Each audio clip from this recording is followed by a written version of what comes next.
राज दास सी पचार भाई नमस्कार जय जगन्नाथ भाई मोर सीपीयू अच्छी मु तार सब चेंज करी केवल एडिटिंग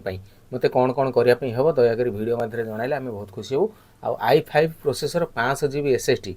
हाँ मोर केवल 4 GB RAM एथेर अच्छी कौन किपरि हेबो मो पई आगु प्रोसेस आपण एक वीडियो माध्यम जनईदेले आम आपण आड्रेस अनुसार आपण पाखे पहुँच पारू। देखो एथेर जो आप पुराणा सीपुटा अच्छी बोली कहते से आप डिटेल्स किसी भी देना से जो पुराणा सीपुटा अच्छी आप मोर सजेसन हो कि से पुराणा मेसीनटा थाऊ कि क्या दिंतु जदि कम करूनी सेटा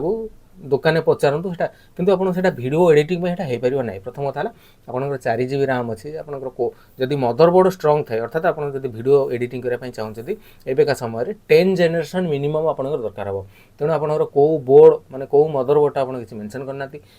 प्रोसेसर कौ कौ जेनेरेशन सेटा भी किसी प्रोसेसर माने मत जन ना तेणु से जो पुराणा सीपुटा अच्छी से भावी बहुत पुराणा होता से आप किसी एडिटिंग करेंगे ना।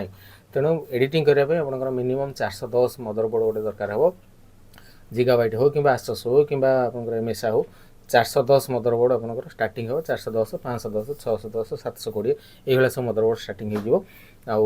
तार प्रोसेसर जोटा रोचे मिनिमम आप 10 जेनेरेशन 11 12 13 जेनेरेशन एगुरा सब दरकार हम आ मिनिमम तो 8 GB कि 16 GB एगुरा सब RAM दरकार हम।